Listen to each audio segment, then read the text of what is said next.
Nako, late na ako. Bakit ngayon pa kasi ako dinaldal ng bagong Knight Kabalyero na yon? Hindi ako pwedeng magkamali. May kikitain siyang ibang lalaki. Hindi ko hahayaang maunahan ako ng iba. Nandito na ko. Pasensya ka na, may isang kabalyero kasi na nanligaw sa akin. Guwish yon. Akala ko hindi ka na dadating. Pinaghirapan ko pa naman makuha ang gusto mo, Odette. Handa na ba ang mga nakaw mong ginto mula sa palasyo? Tumahimik ka nga, Gushion. Heto na ang bayad ko sa rare magic artifact na inutos ko sa'yo. Akin na yan. Si Gusyon? Ang tanyag na assassin ng Aamon family? At magkahawak sila ng kamay? Ang ganda!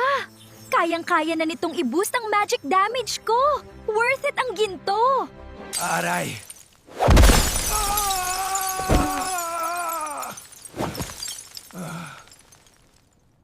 Well, mukhang may nakahuli sa atin. Gusto mo bang matikman ang talim ng daggers ko, kabalyero? Lalabanan kita, Gusyon!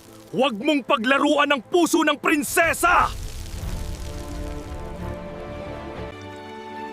Follow for episode 3